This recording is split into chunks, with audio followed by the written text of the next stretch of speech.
everybody. Randy Patterson here again with Boomerocity, and we have an old friend of ours on this episode. If you've followed Boomerocity for a year or more, you already know that Ricky Byrd, the Rock and Roll Hall of Famer, formerly of Joan Jett and the Blackhearts, is a great friend of Boomerocity's, and we have him on every chance we get, which is usually when he has some new music coming out, which is the case this time. As you can tell from the background here, he has a brand new album out called NYC Made. And if you don't feel like you've got the Bronx down pat by the time you hear this music, there's just something wrong, because this rock and roll comes from the Bronx. It has Ricky's a whole upbringing coming through with every note and every vibe of this, each and every song on the album. I'm a Southern boy, but even I know New York sounds when I hear it, and this is some of the best you'll ever hear. If you don't mind, while you're listening to this interview, would you please hit like, because I know you're going to like it. And if you're not already a subscriber, would you please hit subscribe? It's free, but it helps us out tremendously. So without any further ado, here's my latest interview with Rock and Roll Hall of Famer Ricky Byrd. Until next time, this is Randy Patterson with Boomerocity. Take care.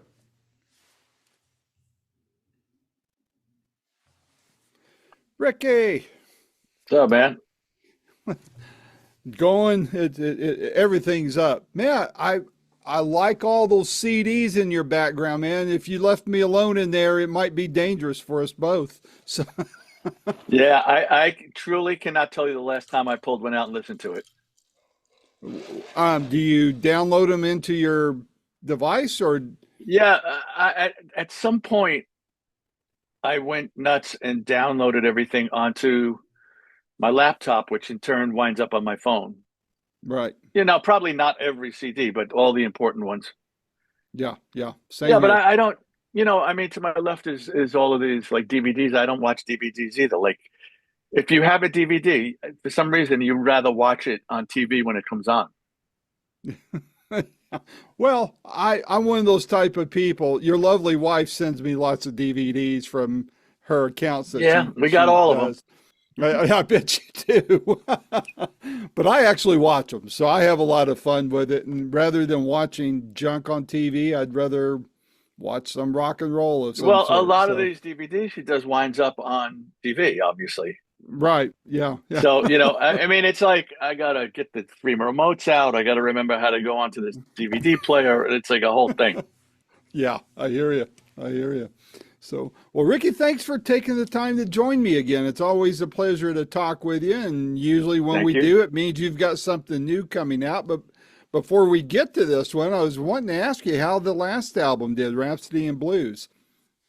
The last single. The last single, that's right. Yeah. Yeah, I mean, how did it do? I mean, it was played a lot and still is in the Underground Garage, in Little Steven's Right. Underground Garage. I mean, we weren't really. And people could download it, but I don't know. I don't even ask. I mean, I just did it because of Jeff Beck, Yeah. And you Yeah. just put it out there, and then hopefully people download it, Hmm. So and it's on this record, as you know. Yeah. Yeah. We've Well, included that. the other thing I wanted to ask you, I think that's probably even more important than music, which I think music is highly important, is your work in helping people with sobriety. How's that coming along, or any cool stories tied to that? Well, obviously, I put out Clean Getaway and Sobering Times. Those last two Hmm. records, they spoke to addiction and recovery. Then I started writing new songs, and I was like, you know what? Let me not write those for right now until I have a different way to say the same thing. You know what I Right. mean? Because it's all about the same thing. You just got to find different ways to say it. The only song on this record on NYC Made that speaks to that is Luann, which Hmm. came out as a digital single in the Underground Garage sometime last year. I heard that. And Yeah. that is, that speaks to this girl, a woman named Luann, and I'm trying to, or the singer, whoever's singing it, which is me, but you know what I mean, is Yeah. trying to lead her towards recovery, I guess, or just pointing things out. other than that, I'm 37 years and a half in recovery, and still go to community support group meetings a few times a week. Still speak to people every day in recovery. The only thing I haven't been doing, and I do a couple of events. I did one for the Karen Foundation in I saw Florida. that. Hmm. I did one for Rich Pagano's foundation. We did it at the City Winery a couple of Hmm. months ago. So I'm always open to do those. The only thing that I really, once this record comes out, I could relax.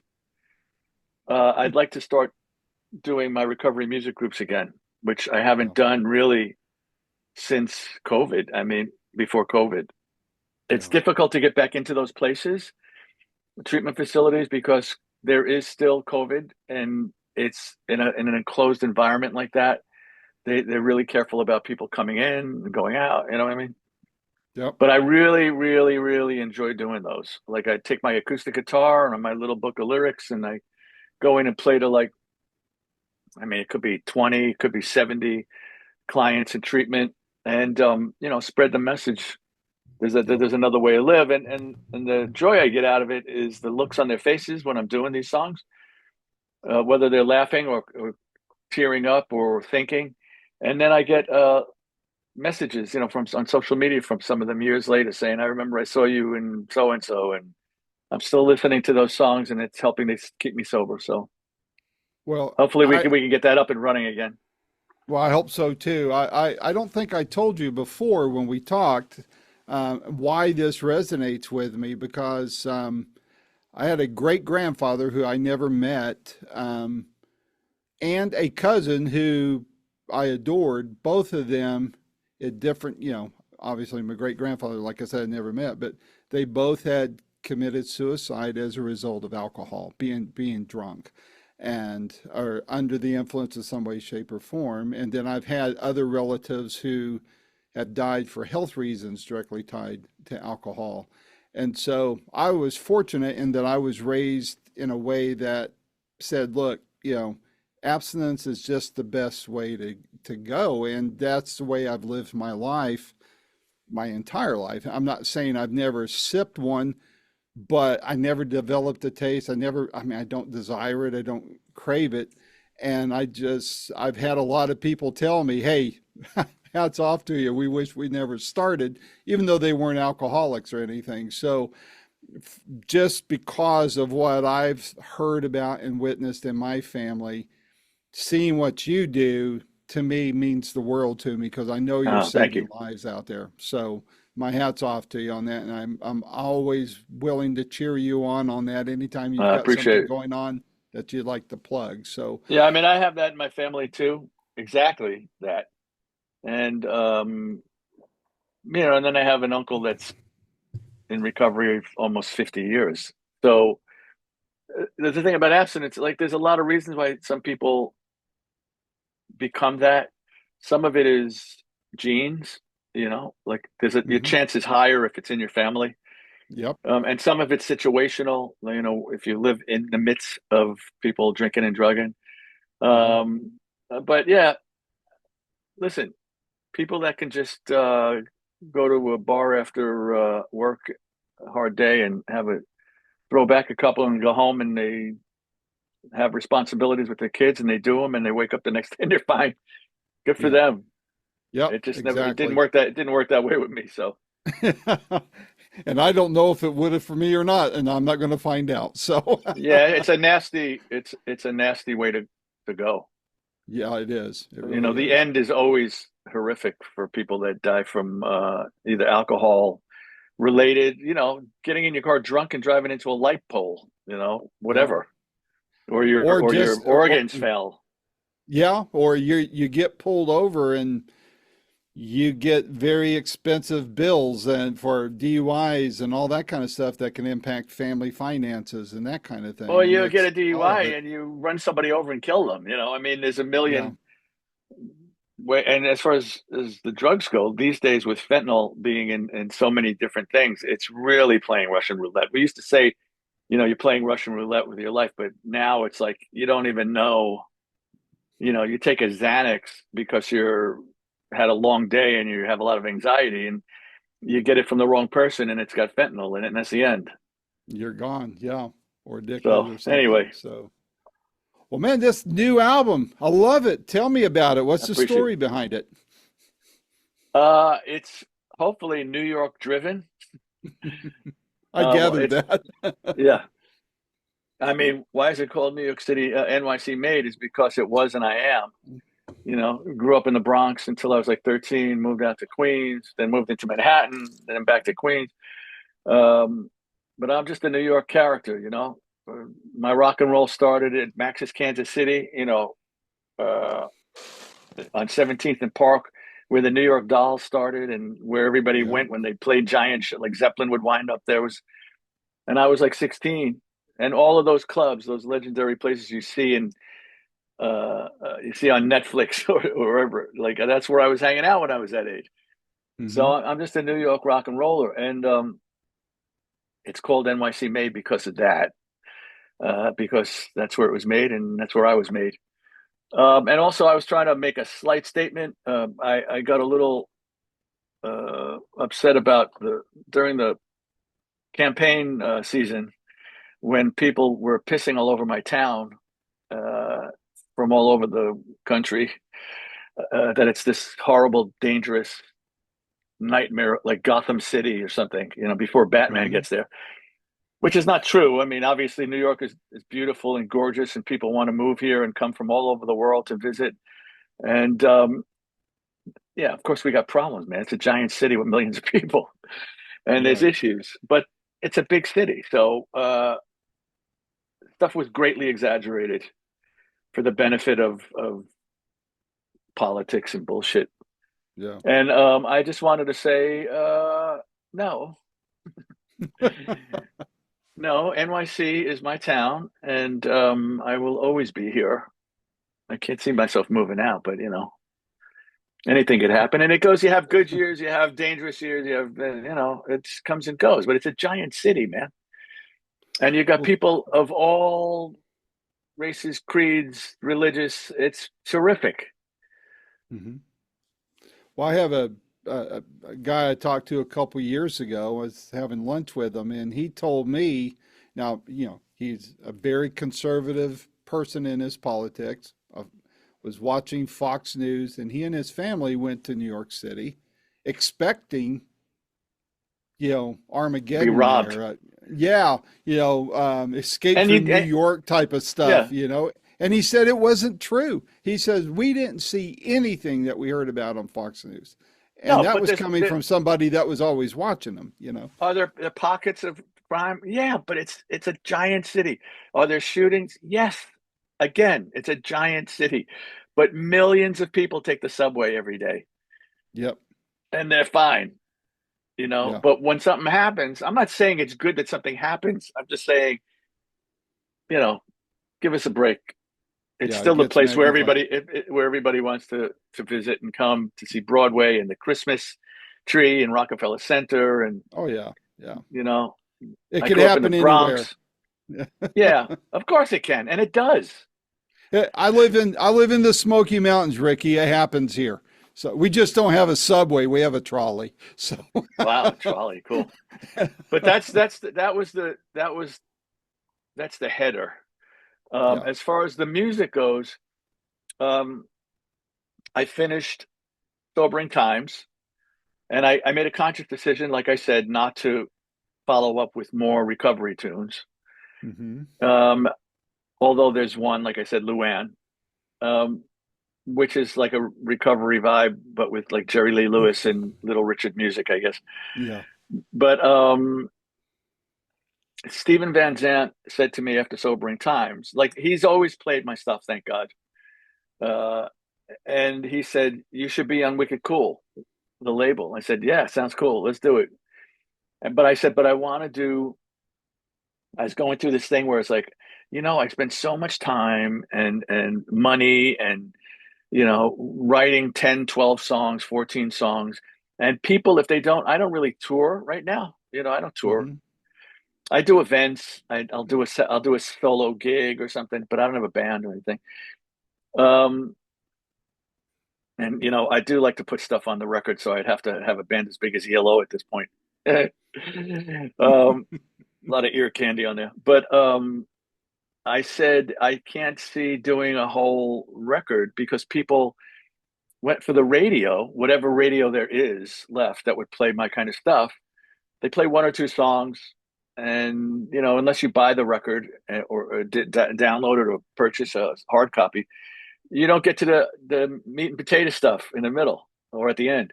Right. Let's put out singles like Tommy James.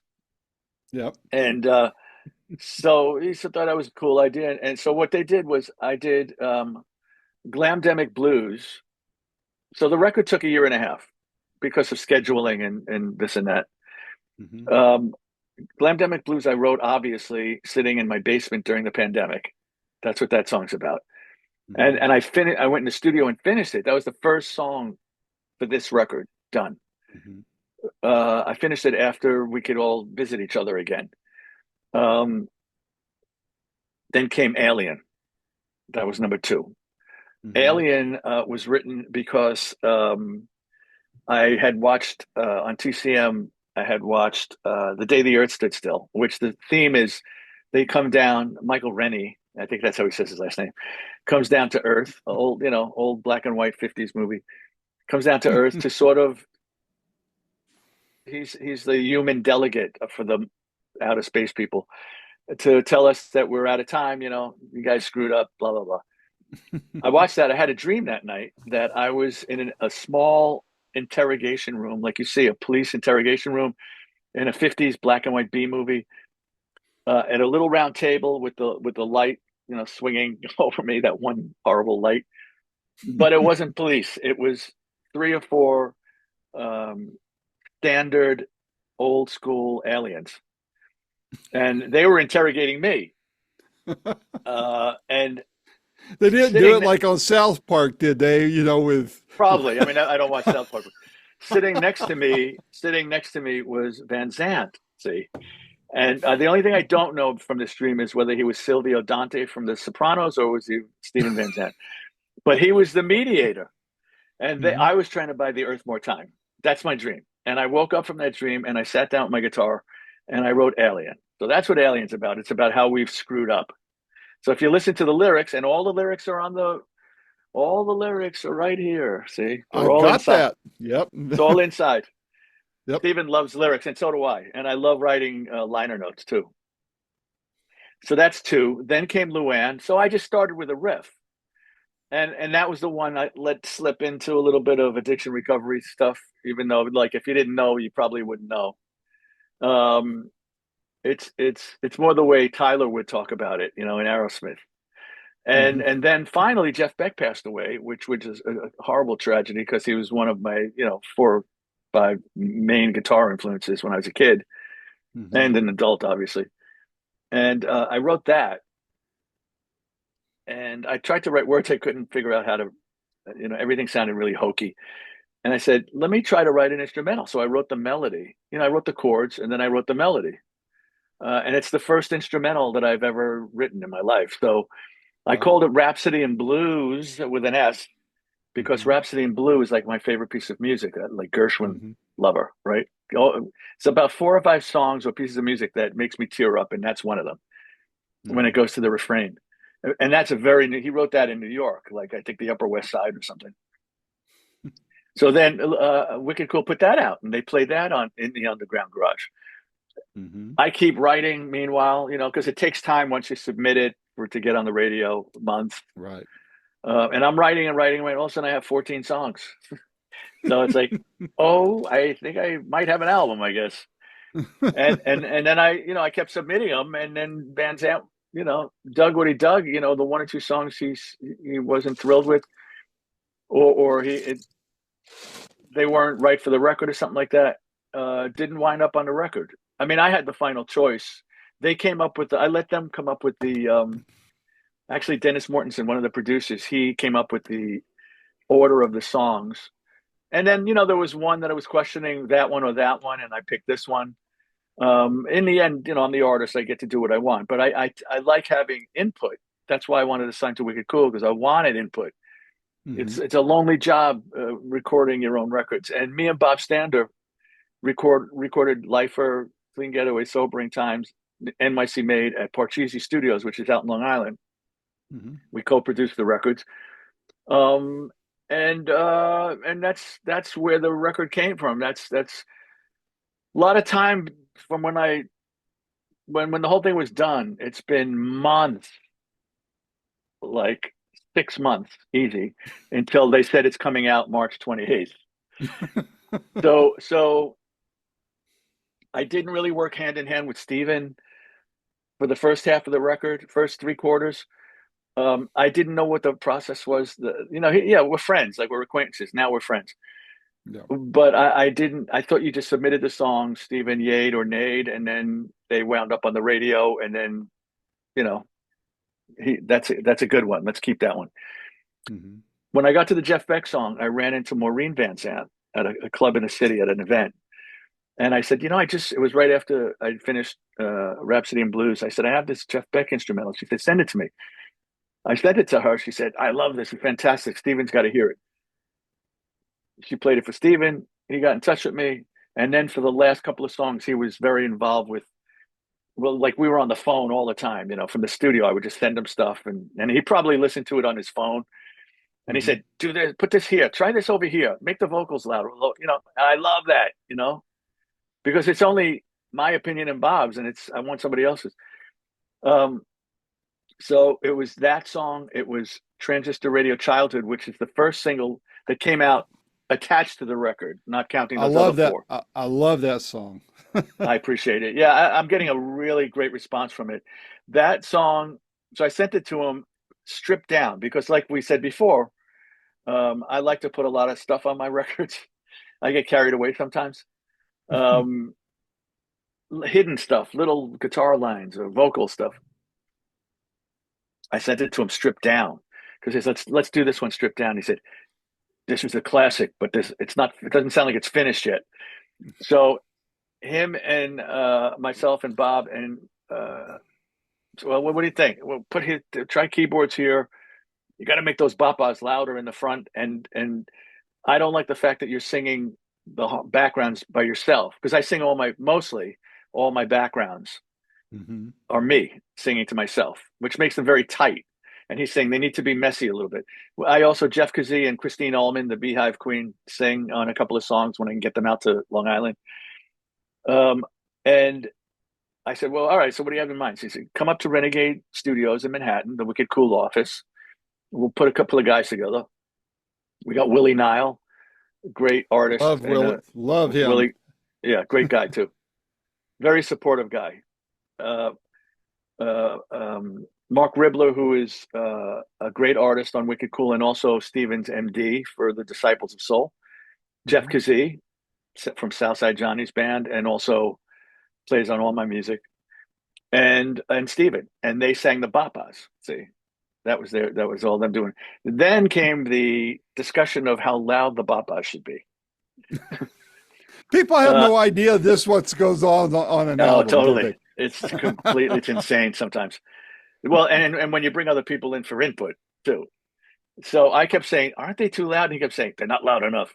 And then we went back 3 or 4 times, and finally he texted me, say, one day you'll learn to trust me. He wrote. So I said, all right, dude, make them as loud as you want. I don't want to care. So that's the Bapas. And on the liner notes, if you see, I say the Bapas are sung by the Baba Black Sheep singers. You know what I mean? Why do I do that? Well, because when I was a kid, I used to stare at the back of the Faces records with the liner notes or on the inside, and Rod Stewart always wrote funny liner notes. So I got into the habit of putting in a couple of things like that. So Transistor Radio Childhood, how did I write that? Been a rough couple of months. It was at the end of the record. My mom was sick. She's since passed October 21st of last year. Sorry. And then my stepfather just passed 2 weeks ago, 3 weeks ago. I And didn't know that. Oh my gosh. yeah, Yeah. well, I'm real. I don't put a lot of that stuff on social media. Yeah. It's a it's a bummer to look at people at stuff on there now without that with everybody Yeah. with what's going on. Um, So I was in a reflective mood, see, and I was thinking about myself as a kid. And I went down to visit my mom when she was in the rehab before she passed, and we were talking about the Bronx, and we were laughing and talking about this. And I started to, I came up with the music. I always come up with music first, and I said, "What do I want to sing about?" And I remembered that I always had a baseball bat and a glove and a transistor radio because we lived right up the block from Yankee Stadium, so I'm a diehard, right? Mm-hmm. Um, And the transistor radio was part of our existence. Like that's how we listened to AM radio or the ball game, Mm-hmm. whether up on the roof, like I mentioned in the song. And I name dropped a couple of people that I remember listening to. AM radio was also why I have such a wide love of different music, you know, because you'd listen to the top 40 back then, it would be Trini Lopez, Otis Redding, Dock of the Bay, which I mentioned in the song. Mm-hmm. Tommy James, the Rolling Stones, the Kinks, You Really Got Me, Frank Sinatra. This was all on one station, you know. That's Frank when Sinatra, radio was cool, though, because you could yes, hear. I told people you can hear Donna Fargo to Led Zeppelin on the same station. exactly. And Loved it. that's why a lot of us of this demographic have a lot of different influences in music. Now, to me, Underground Garage fills that void. Because if you Mm-hmm. listen to Underground during the day, you will hear Trini Lopez and you will hear Frank Sinatra and Dean Martin, along with the Dolly Rots and me and this one and that one. So that's great. Otherwise, Sirius XM is pretty subdivided. Like Yeah. here's the Tom Petty station, here's the Bruce Springsteen station, here's the Soul station, here's Bluesville. So it's not all in one place, except for Right. in the Underground Garage, right? So that's why I love it. So that's how that song is, and the end result is it came out January 27th, coolest song in the world for that week, and I've since been getting messages on social media. Thanks for writing that song. It brought me right back to when I was a little kid, when life was a lot simpler and the world seemed brighter. Yeah. Uh, and so that I did my job with that. And then the featured single for the record is Anna Lee, which is a soul song, right? With some doo-wop in the Mm-hmm. front, which brings us back to the New York vibe. And Dion from the Bronx, Mm-hmm. right? That's what I Love was him. going for. Yeah. That's what I was going for at the beginning of that. And so we're at the end of the album, and what I do at the end of each album is I say to Bob Stander, my co-producer, so we pick these 12 songs. We have three extras that will wind up somewhere. Nothing gets wasted. Do we have anything else? And he says, we have Anna Lee that was supposed to be on Lifer, but we ran out of room and it just didn't fit quite. Anna Lee, I wrote with Southside Johnny back in 2007. It was completely done, done. Minimal drums. We added more drums. And I sent it to Steve and he said, this goes on the record. So I said, oh, great. I love this song. Whenever I play acoustic, I always play Anna Lee. It gives me a chance to sing like that. It's like an old Faces kind of melody, like an old Rod kind of Otis Redding-y Mm-hmm. thingy. And it shows a different side of me. And Steven said, let's add mandolin. He played mandolin. Jeff Kazee played accordion and, of course, piano. I think he played in the original one. We added a fiddle. I don't think I added any more guitars, but yeah, I think that's pretty much it. Maybe some tambourine or something. And that's going to be the featured single. So it comes out on March 28th, along with the single, the album dropping. Mm-hmm. And that's basically the story of how this came to pass. And the main thing I want people to know is, it sounds like Ricky Byrd, right? It's me. Well, who is me? Who am I? I'm a sponge of all the stuff that I grew up on. You could hear there's a little Mata Hoopo because I played with Ian. Mm-hmm. There's a song on there called Rock and Roll's Demise has been greatly exaggerated, which I wrote as like a Who song, kind of, Mm-hmm. and a little Stonesy vibe. There's like a good riff, but that's me. Like that's who I am. I'm not creating anything new. I'm just taking what I grew up on and I turned it into what I sound like. Mm-hmm. And I'm not afraid to put little like I always, Steve Marriott from Humble Pie was a friend of mine, and the Small Faces, and I can't remember what song it is, but I do a Steve scream on every on every record, and it's very much the somebody mentioned to me it's a lot of looking back, like Sweet Bird of Ute, right out of I Cousin Vinny. cracked up when Because I saw that. yeah, Bob said, shouldn't it be youth? I'm like, no, it's Ute. No, not in New York. Uh, yeah, and that's the story of me as a teenager going to those places. I even mentioned Max's Kansas City in there, and it's where I met Carol, my wife, and Yep. I love, which was my favorite song. I don't know, dude. I love all of them. I love bits of everything. I love the end of Transistor Radio Childhood with my Beach Boys thing vibe. Yep. Best of Times. I hope people listen to Best of Times because I think that's a really cool song. And the best of times was spent with you. Now you could call it what you want. I wrote it. I personally wrote it about Carol, that song, but it could be your higher power. It could be whatever your thing is. That's Hmm. that's what I wrote that about. And I put it last because I like putting a song like that Yeah. as the good night. You Yeah. know, and the only thing I say to people when I do these interviews is, I realize that you have a Spotify subscription and you have an Apple subscription or whatever else you have. And that's great because you can listen to everything in the world for $15 or whatever it is. But artists need you to purchase their music.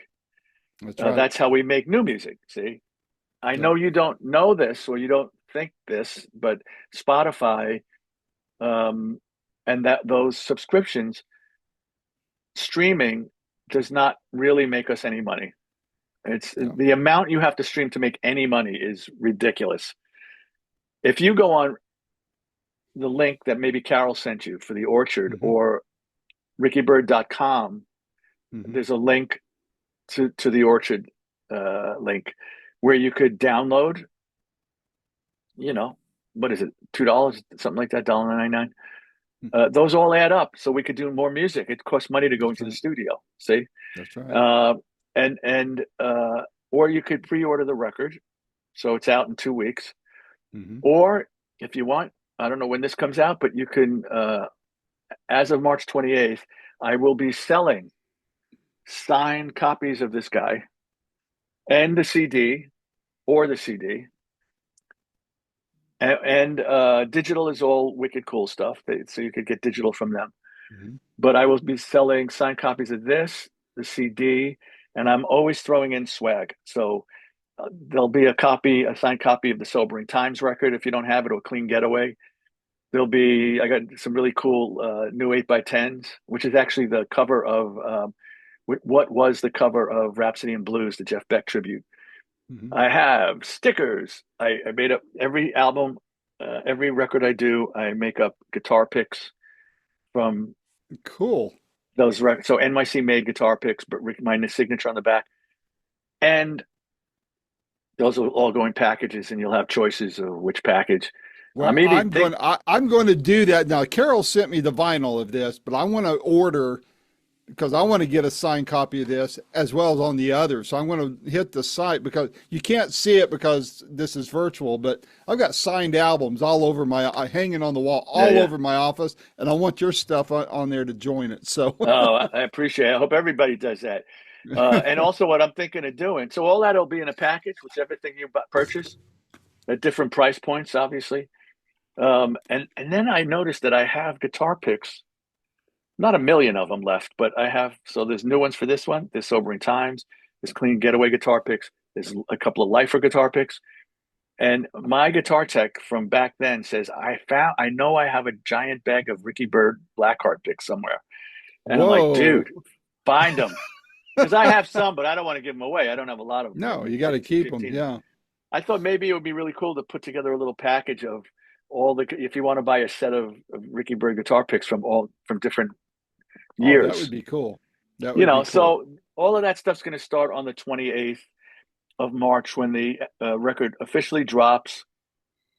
You know, keep telling Wicked Cool, write them and tell them that you love the new songs. We need independent artists like myself.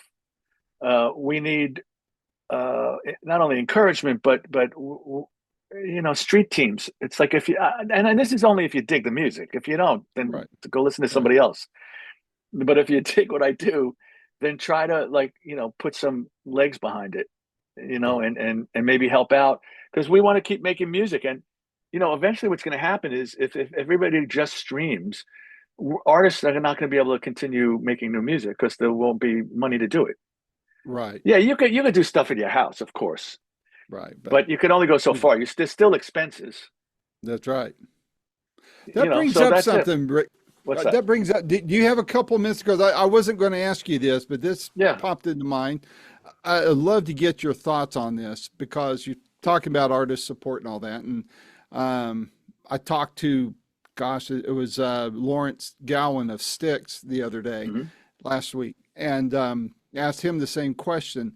With all these catalogs being bought up by, Mm. these, like Hypnosis, which is being bought out now by someone else, and, you know, people with all these god awful amounts of money paying huge sums for big catalogs on one Right. hand, and then you've got AI over here on the other hand. Just as a novice, I'm not a musician. I'm a business geek, but not a musician, a little bit of a techie.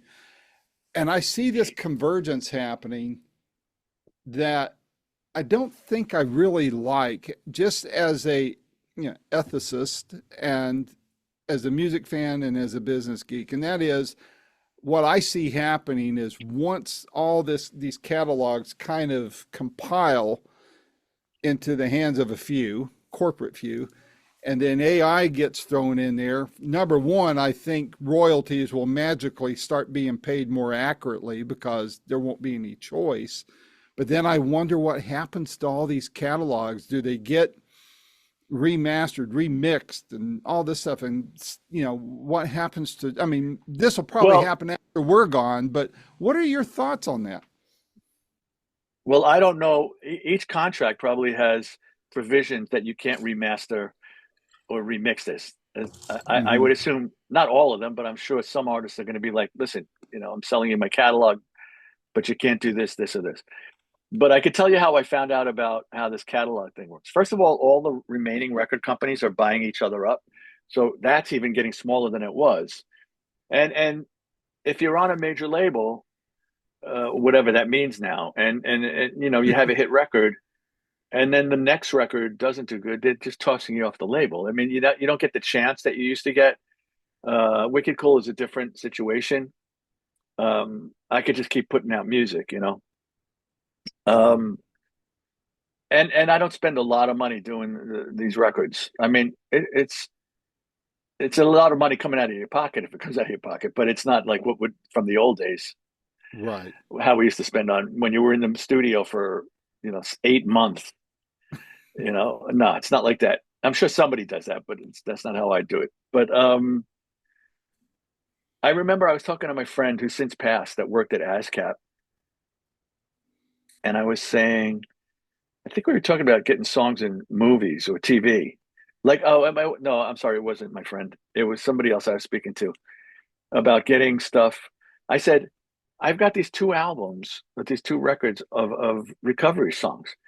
And every time I go to watch streaming on Netflix or something, there's like another show that has a subtext of alcoholism or drug addiction.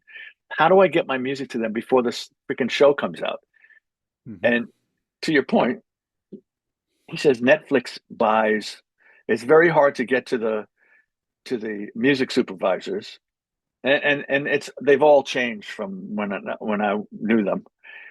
Um, and they're getting inundated because that's one of the only ways for an artist to make money is to get something on one of those shows. See, Mm-hmm. unless you go on tour and sit at a table after your show and sign records. Um, Meet and greets. so Yeah. he said that Netflix will buy Universal like a package, like you're talking about, of thousands of songs for X amount of dollars. So they just go in there and they find stuff that would suit the show. Mm. So that's an answer to your question. How does an outsider get into those shows unless you know somebody? And it's difficult. Um, yeah, the more. everything gets pasted together, and the independence of all these labels, and your music sort of gets tucked in with everything else, the harder it is to get something done.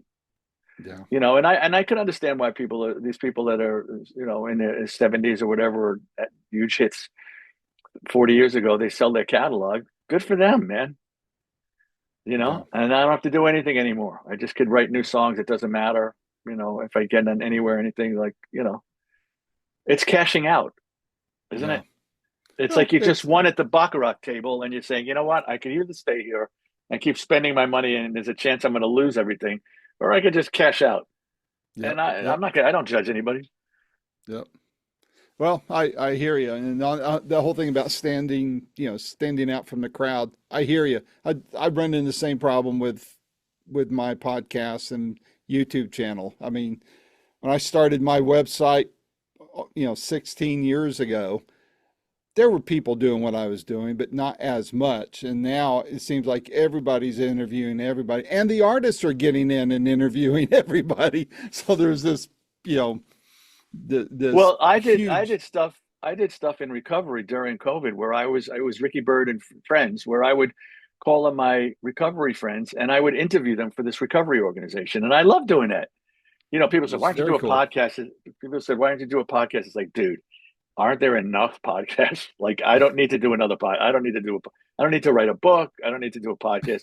Let me just sit with a blank piece of paper and try to write music and get it played on the radio in Underground Garage.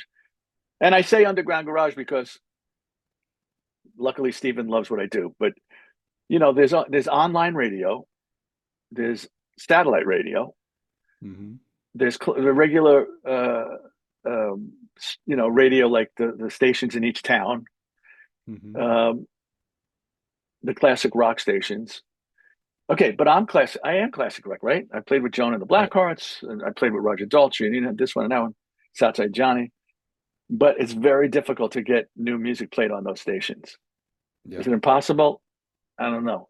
Maybe, but it's tough to get on those stations. So that's out. Top 40 radio is not going to play what I do, No. straight up rock and roll. So you got online radio, which is all over the world, obviously, and the Underground Garage, which is all over the world. So as time moves on, you have to accept and adapt. Yep. That's right. And you realize, there's bands out there that are still on the road and they love being on the road. Joan she has a big summer tour. It's not for me anymore, to that whole Yeah. thing. I would do special things, but I just can't imagine, doing that for months on time anymore. Yeah. But the thing about it is to sell music, it's very limited how you can do it. So the Hmm. good news about social media is, like, I write something and everybody in the world sees it that's on my page. Hmm. Hmm. The bad news about social media is, like, every other person has a new record out, Yeah. Yeah. whether they're somebody in their house or in a studio. you know Everybody's selling something on underground social media, Yeah. whether it's vitamins or music, or Makeup. pillows that make your neck not hurt, or so, like, what it's like if I posted something on my timeline right now, like in 10 minutes it would be at the bottom of somebody's timeline, like you wouldn't even see it. Yeah. Yeah. So there's a lot of stuff that I'm like, I appreciate that I could sit watching a Yankee game and post things on my phone, like as I'm watching. Hmm. But then it's like, oh, in the old days, in the old days, Sonny, your record company would be doing all this, Yeah. Yeah. and it's up to the artist that I got to sit down and say, hey, I have a new record out. It's like, oh my God, you Yeah. know, I mean, it goes against my better nature, but yeah, there's no other way to do it, Yeah. you Record know, companies want you to bring everything to them instead of them doing it for you. And then they want the whole and they give you, 360 deal. yes, yeah. So, like, what do? I mean, I still have stuff to say. When I have nothing to say, I won't do it anymore. Yeah. But Yeah. I mean, I'm in the studio Saturday out in Long Island. Like, I have a new tune I'm working up, you know. with Aaron Comis from the Spin Doctors on drums, Bob on bass, so Oh, far, and cool. me on guitars. And we'll see what else we add. On this album is Aaron Comis from the Spin Doctors. Tommy Price Hmm. plays on that Who-ish kind of song, Yeah. Rock and Roll's Demise, from my old buddy from the Blackhearts. Steve Holley plays on a couple of songs. He was part of the early bit of the record. Hmm. Um, so those are the drummers. Jeff Kazee plays all the guitar keyboards. Uh, that we didn't talk about. Where is it? Oh, then along comes you, Hmm. which is like a I like slow, that. starts like an Otis song, and then it Hmm. just goes into like "Can't Turn You Loose" or something like this fast. With, I must admit, a badass guitar solo. Um, Yes, it is. and that's got the Uptown Horns on there with Little Steven wrote the horn chart for that. So, there's a good match, man. If you grew up when I grew up, there's a lot of stuff that's gonna pique your interest and make you smile. And if you're, from a different generation, learn what we listen to. You That's know, right. love what you love, but you gotta know the history. That's right. So hopefully, I'm a kind of a history lesson. If you want to look at it Well, that way, I'm the a History fun one at Channel. that. So, what's your Thanks, plans for the rest of the year, man? What you got and going good on? and good photos. No, That's right. On the is that stoop. That looks. sitting on a That looks. sitting on a stoop hours at a time? I got the ball game on. It's Yankee 6-5. This has that old Bob Dylan walking. I'm on McDougal Yeah. Street, brother. That's McDougal Street in the West Village. That's where we are. Wow. Inside, if you purchase the record, you will see a very mob-ish photo of me standing there. Literally, you don't see it in the picture, but the Cafe Wah, where Hendrix played, is to my left or Hmm. to my right, whichever way it was. I was kidding around because I'm working with Stephen. When we were taking pictures with this wonderful photographer, which happens to be Willie Niles' wife, Ah. and Carol Kay, my wife, does my publicity, so I keep everything Hmm. in the family. She took these photos, Christina Aragoni. She's wonderful. And she said, I got another idea. Let's come here. And she walked, there's an alley between Cafe Wa and I can't remember what's on the next, probably an Italian restaurant or something. And I said, take this. And I kind of gave it a Silvio Dante Sopranos look, just kidding around. And I saw the picture. I said, oh, that's got to go on the inside of the album, man. You know, that's screaming New York. You mentioned Max's earlier, and I last year we were Facebook friends for a while, and I finally reached out to her, to Vicky Sewall, and we talked about Right. Max's and her work to keep that Yvonne, memory. Yvonne, Yvonne, Yvonne. you're right. You're Yeah. right. I keep wanting to call her Vicky. It is Yvonne. My bad. But fun chat and wonderful lady. And Yes. I've got to Very nice. reach out to Willie. I haven't talked to him in a couple of years. I need to see what he's up to and interview him again because he was a fun interview. Well, I think he's So, finishing his new record, well, then I'm going to ping him and see if we can get something lined up ahead of time. and To he's support always that. playing. He's everywhere. Me, I get called. I do these events. You know, sometimes I don't. Like I'm leaving next week. I don't know when this airs once again, but I'm the end of this month, the end of March. I'm going to um, Silver Springs, Maryland, with Christine Ullman, the Beehive Queen. We're going to guest with this band at this Rock and Roll for Children benefit that we Ah, do every year. So I'm just going to train it. I'm not in the mood to fly right now, all things considered, yeah. and I just can't do the drive right now. I can't. It's supposed to be 3.5, 4 hours, and it's always like 7 from New York to Maryland, but with traffic. But you know, I think I'm doing. Excuse me. I'm sitting in with the band, maybe 7 songs, something like that. Easy cover songs, Hmm. and then next day I Cool. come home, and that's what I Fun. dig. And the charity Rock and Roll for Children is they raise money so parents can stay with their kids in this hospital where the kids are getting treated for cancer. Ah, So I've been doing that pretty much every year for the last 10 years or so. Mm-hmm. There's another one, Casey Cares, I do in the same area outside of DC. So that's the stuff. Like it gives me just enough rock and roll to satisfy my soul. Yeah. Not to be corny, but or to be corny. And then who knows? Like, let's see what happens if the record comes out. I mean, I did mention to Van Zant, I said, I don't have a band, but if Wicked Cool ever did like an old Stax review or a Motown review, where you have that'd be cool. The house band, and then you have the Wicked Cool artists come up and do 2 songs each, put my name down there on the list, brother. And he said, we did that once or twice. We'll probably do it again, you know? Like they have this big cruise they're doing. The Wicked Cool cruise is coming up in May or something. Oh, I fun. said, yeah, that's good because there's people that don't have bands. That's right. You know, and but I would love a challenge. Like I've played gigs while we was doing this record. I did Glamdemic Blues on acoustic. I always do Anna Lee. I mean, I've done Luann. Mm-hmm. I've done Alien acoustic. I'll work up acoustic versions of whatever I can, and maybe I'll do a special gig or something. You know. Oh, that'd be fun. That'd be fun. Well, if you get down this way, please have Carol give me a heads up so I can come Where are see you? I'm sorry. Where are you? I'm in the Smoky Mountains. I'm in East Tennessee. I'm 2 miles from Dollywood. Seriously. Oh, wow, good for you. So yeah, I I'm love outside Dolly of Knox. Yeah, I do too. She just lost her husband. Yeah, it's sad.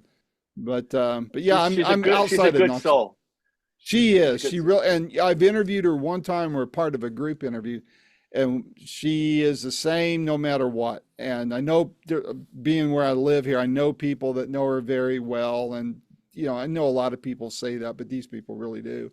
And she's the real deal, man. And we met her. I wish I could find the picture. We went and saw her once here in the city, and I can't remember who we went with. Might have been with Tommy James. I can't remember. I got to ask her. But years and years ago, and we went backstage, and she was just sweet as hell. Yeah. She said, "I like." She said, "I like your hair." Wait, yeah, yours was real. Hers wasn't. But no, she's like 4 foot tall. I mean, I'm exaggerating. Yeah, very small of height, but that's about it. That's it. I got to reach out to Carol Kleffner because I've interviewed Tommy once. I want to interview him again, this time on camera. And we try to get something set up, and then something always gets in the way. So I'm going to reach out to her. He's so busy. Today. He keeps telling me he wants to write. And every time I say, well, when can you do it? He said, well, I'm on the road now for the entire spring and summer. I'm like, I don't know, man. Let me know when. I'll come to Jersey. There you go. So, well, Ricky, this is a lot of fun as always, and know that my door is always open to you. So if you got something you need to help getting the word out, I want to be part of that. And so I appreciate it, man. I love the album. I'm gonna drop Carol a note about getting a package that you were talking about, and find out what all the various costs are, because I want to support it too. And I have my guitar tech. And the guy Danny who does my website stuff, I said, let's prepare now because it's in 2 weeks. Then I could start selling it. I can't sell it myself until it comes out because Wicked Cool is getting pre-orders. So yeah, I think if people love rock and roll and they followed my music and career, they're probably going to dig this record. I hope. Well, people are buying vinyl again, so I think you'll do well on that as well. So. Yeah, and we got the CD too, and you could download the digital too. You could buy that. Yep. It's New York City rock and roll. Yep, and I love it. I love it. All right, man. All right, my friend. Stay safe, stay healthy, and let's talk again soon. Absolutely. See you soon. Tell Carol I said hello. I certainly will. All right, bye-bye. Bye. This has been another stellar episode of Boomerocity with your host, producer, and friend, Randy Patterson. The theme music is Roll the Dice by our good friend Quentin Hope, and all rights reserved and used by permission, of course. Post-production is done by Cardinal Sins Productions. The Boomerocity name, logo, and content is copyright protected, so all segments may only be used with written consent by Boomerocity and or its assignees. You should direct your inquiries to input at boomerocity.com, and the copyright is 2025.